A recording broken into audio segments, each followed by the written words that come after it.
Hello, can you hear me okay? Hello. Is it working now? I can hear you loud and clear. Hope everyone else can too.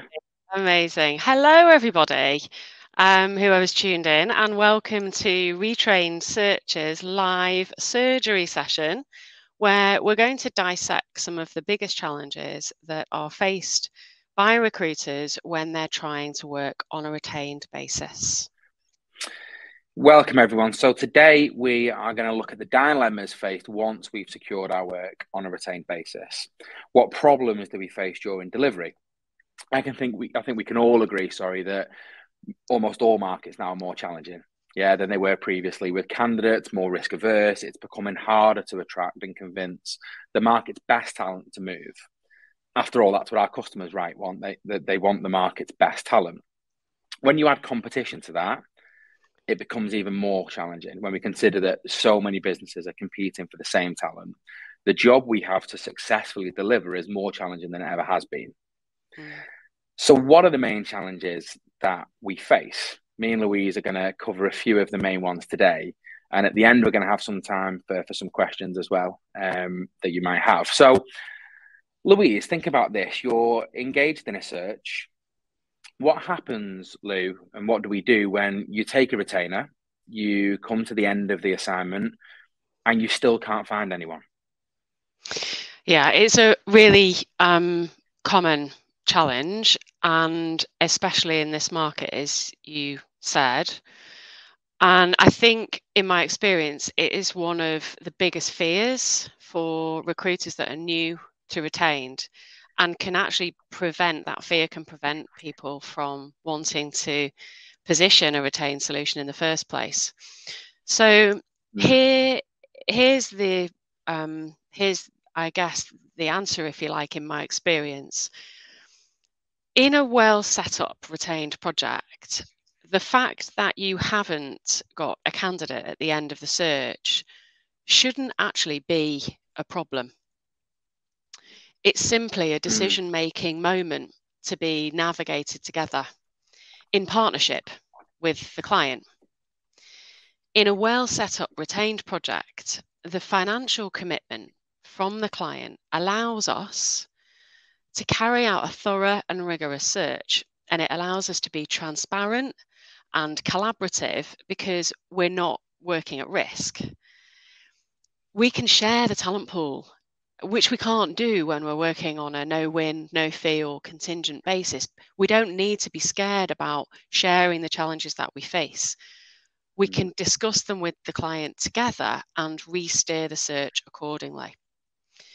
If we get to the end of our thorough, exhaustive search, and despite navigating the challenges as we come across them, despite providing accurate data on salaries, on benefits, on bonus information, on the perception of their brand in the market, competitor insights and intelligence, bringing all of that to the table and sharing our workings every step of the way and re-steering, if despite all that, there isn't a candidate that meets the brief and is interested in the position, then the customer will already be aware that it was possibly going to be the case at the end of the project because they will have seen it all unfold for themselves.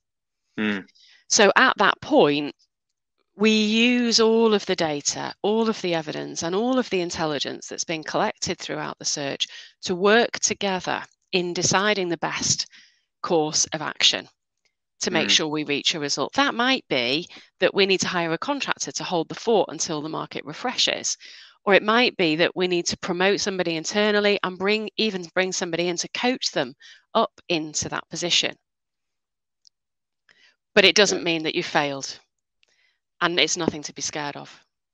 Yeah. I think there's a real emphasis there, isn't there, on transparency and being collaborative, and that's what working in this way allows us to do, right? Agreed. And thorough and rigorous, all of those things. But there are many other challenges, right? That's not the only one. Another one that I have faced myself and seen other people face is that, we're well on in a search process, okay, Jordan? So let's say you're at advanced stages in a search. Yeah. You've presented the best candidate that you've come across, and yet the client thinks there are more, or there's someone better out there, and they just want you to bring more candidates to the table. Yeah. That can be a real challenge, can't it? What would you do in that situation?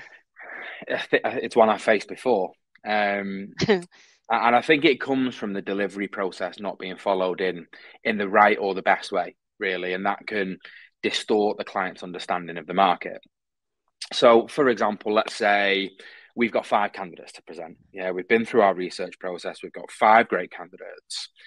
Imagine the different perceptions of the client, depending on whether we present those candidates as a full shortlist, where they can compare and contrast, or whether we do that one by one over the course of a few weeks. You know, Louise, I've spoke to you about this before. I use the analogy of a travel agent.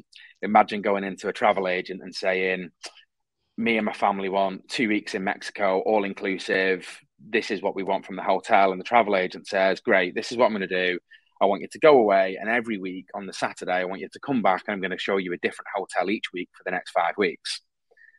You'd get to the end of that 5 weeks, and you'd be saying, what was the pool like in that first hotel? And did that one have a kids club? And how many restaurants did that hotel have? The alternative to that is the travel agent says, this is what I want you to do. Go away. I want you to come back next week and I'm going to show you the 5 best hotels available to you from all of the research that I've done. We're going to go through all of them, compare, contrast, and then you can pick the one that suits you best. And it's exactly the same. If we do the latter, and the prior, and we present them one at a time, the client has a real misconception that there is a steady stream of talent that's available. It's going to keep flowing until they find the perfect one.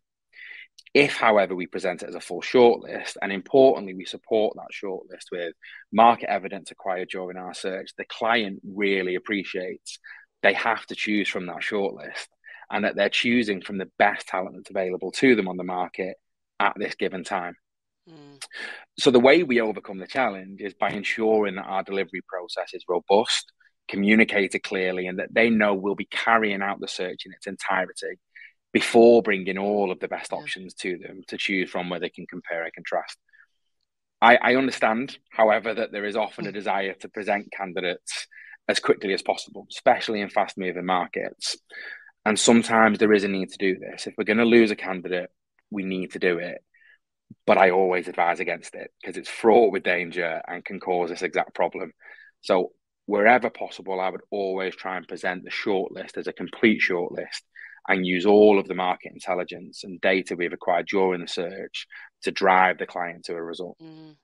It's one of the biggest differences, isn't it, in the delivery process between working contingently and working retained. You can't afford to do that on a no-win, no-fee basis, because somebody might send one of those candidates in or a CV in whilst you're busy executing your search, and of course you'll miss out on the fee.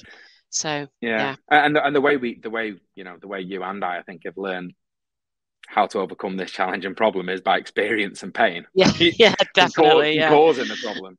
Absolutely. First-hand experience of that, and even not just once, but several times. I think it's really tempting to feed candidates through, and especially when they're hot, they're in high demand and they've got other opportunities going on. There's a huge temptation to feed candidates through and not wait until you've executed the search in its entirety. But in so many cases, it bites you and turns out to have caused problems. So completely, absolutely. I'm on exactly the same page as you know. Yeah. So good. Go on. So what about this one then, Lou? What happens if we're in the middle of a search and a client receives a CV of a candidate that they want to interview? What do we do in that situation? Yeah. And that happens, right? That happens a lot because you and I both know, and anybody that's listening is speccing CVs out on a regular basis and sending CVs to clients that they think might be of interest. So a client receiving a CV from another agency or anywhere else for that matter can happen really frequently. One of the important things at the front end of any project, regardless of whether it's a search or any kind of project, is setting it up for success at the beginning. And this is a part of that. So it's so important when we set the search up, to set the parameters and the expectations to minimize as much as possible the chances of this causing a problem. So our clients' fear usually when we discuss this is that they might miss out on great candidates if they don't accept those CVs that might be sent in. But it's important that we talk to them about the fact that it's going to happen probably, and explain to them and reassure them that we're going to be covering the entire market. That's the whole purpose of the search. That's why they're paying us to execute it thoroughly and rigorously. And it's important that this is dealt with in the right way.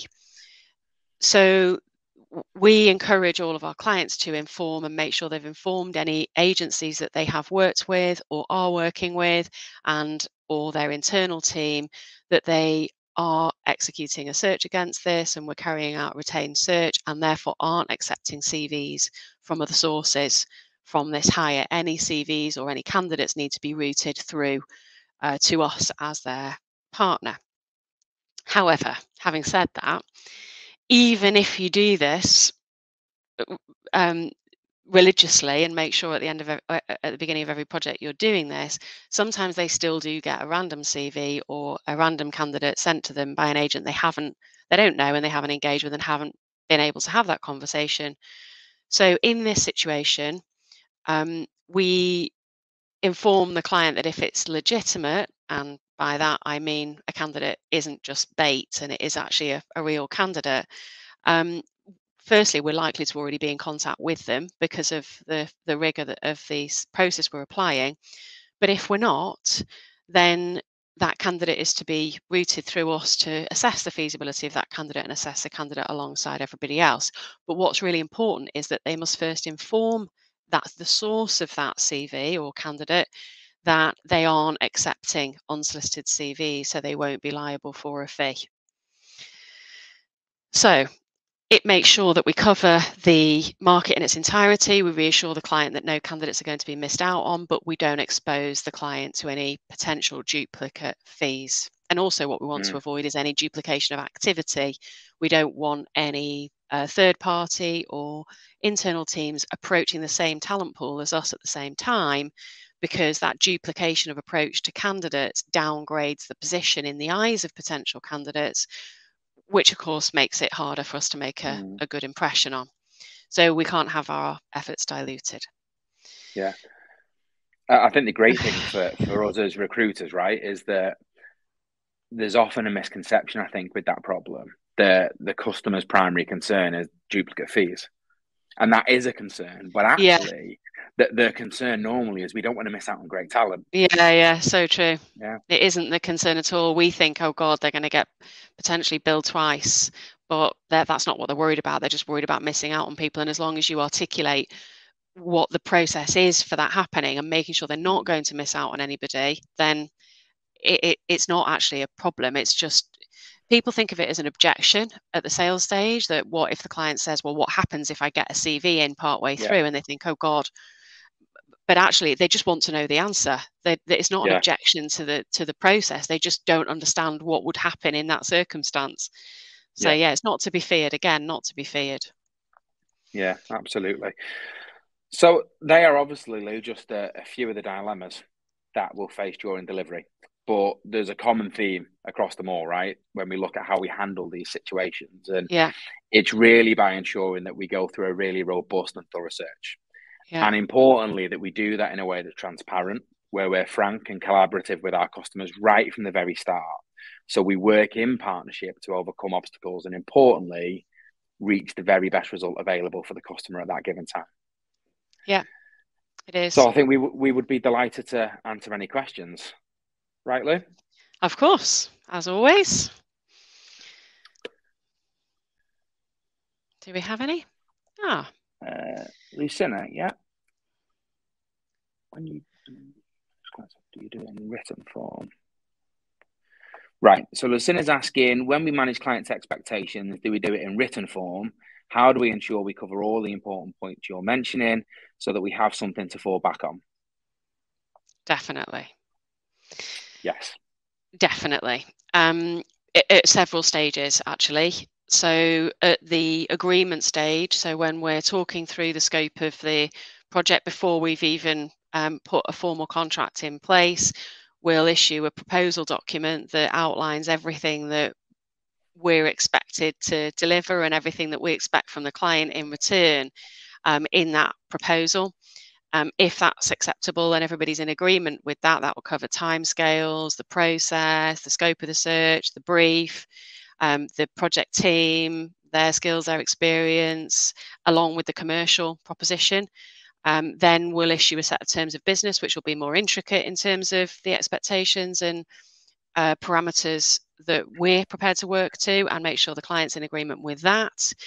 If that's acceptable, we'll then move into a briefing session. In that briefing session, we'll follow a written agenda, and through that agenda, the scope of the search will be finalised and documented and held in whatever portal you might be using or documentation that you're sharing with the client, so that absolutely everything that we discuss and the expectations on both sides are really clear and totally transparent. The only side note I would make to that is you don't want your relationship with the customer to be based on written email and quite cold.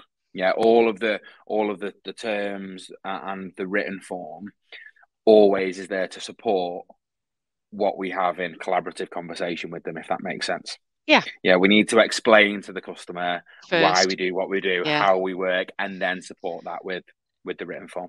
For example, one of the common not mistakes, I don't think there's any right or wrong here, but one of the common things I see at, say, proposal stage is that people will just send a proposal.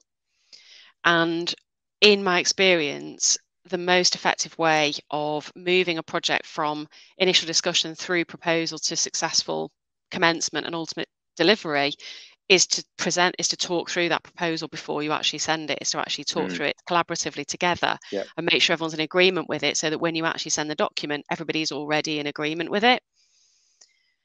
So yes, the documentation, the agreement, and the parameters that we're agreeing and the expectations on both sides is not just sent and written, but agreed in the first instance and then confirmed. Yeah. Nice question. Thank you, Lucinia. Nice name.